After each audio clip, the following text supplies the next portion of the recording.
呢個隕石咧，俗稱叫隕石嘅嘢啊，實質上咧喺我個人理解同埋去揾資料嘅時間發現咧，佢唔係隕石，佢係一個超智能嘅遠古嘅飛行器。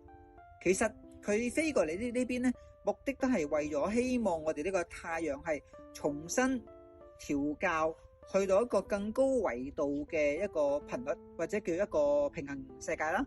咁正因為咁咧，而家進入地球咧，其實最大嘅目的都係希望我哋呢個碳基生命。嗱，我哋人類咧係啲碳基生命，正因為碳基生命咧，地球點解咁高價值咧？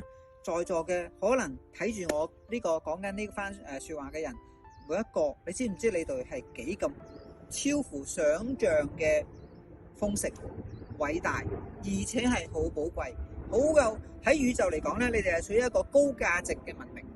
所以可能話你覺得哇，文咩明啊？而家殺人放火啊，即係修橋補路冇屍骸嗰啲咁嘅類嘅情況都不斷發生，係。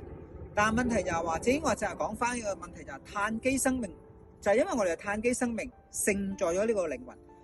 3IS 其實過嚟呢度，其實就係喚醒我哋呢班人曾經被封閉咗嘅思維啦。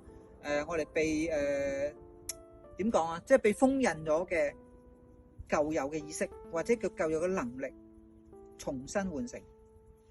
希望我哋揾翻我哋自己係邊個。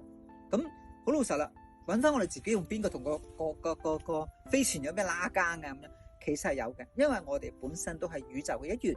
因為點解？我哋呢個銀河系雖然好細小，但係喺呢個宇宙裏邊咧，大家知唔知啊？原來最基本啊都有7個無形巨型嘅宇宙創造咗呢個宇宙出嚟，係咪好複雜？